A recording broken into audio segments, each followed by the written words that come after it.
Tester is in Coral Springs at the area where parents and their children are being reunited. Hank, what can you tell us? What's going on there? Well, we can tell you there's a lot of emotion out here. Let's take a look behind me, and this is what we were seeing all day long. These are kids that were in the school or in the middle school. Obviously, they're with their parents now.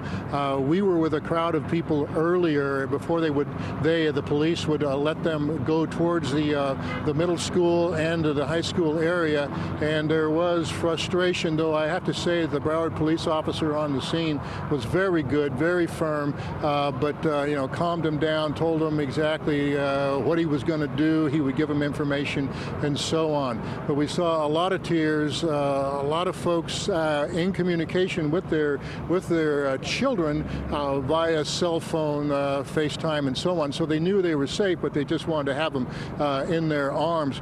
Mitch, if we could just sort of pan down this way, this is a situation in this area. I'm at Coral Ridge Drive and the Sawgrass, and you can see all these cars here. These are cars that from parents who came here in a rush to find out just exactly what was going on, try and retrieve their children, and they abandoned them and had to walk probably a good mile into the complex, the school complex, etc. And a lot of them we did see eventually did return. But a word of caution for those of you who would be heading west on the Sawgrass, try and go someplace else, because this is a huge traffic problem.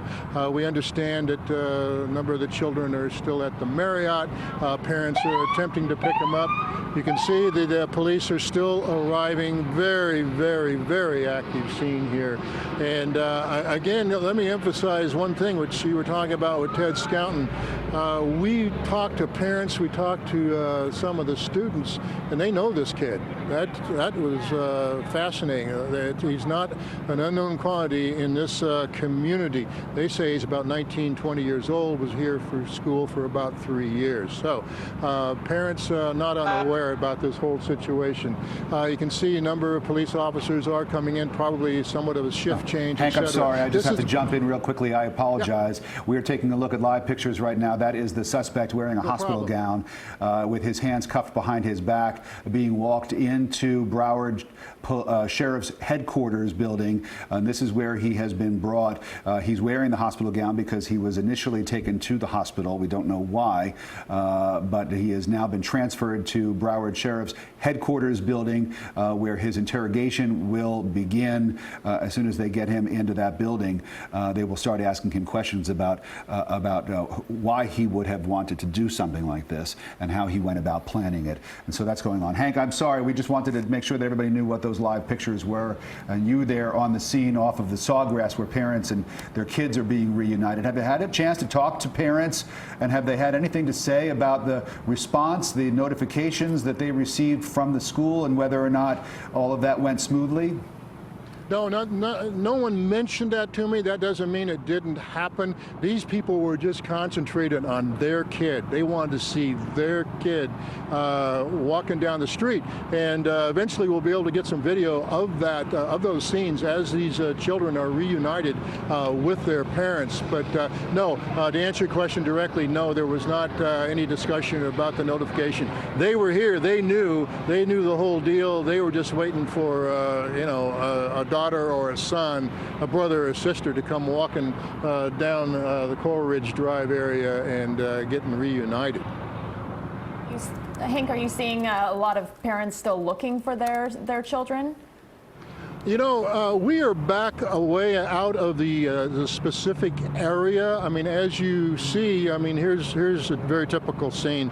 Mom, dad, I assume, bringing the folks out. And yeah, I imagine they were still looking for him just a little while ago.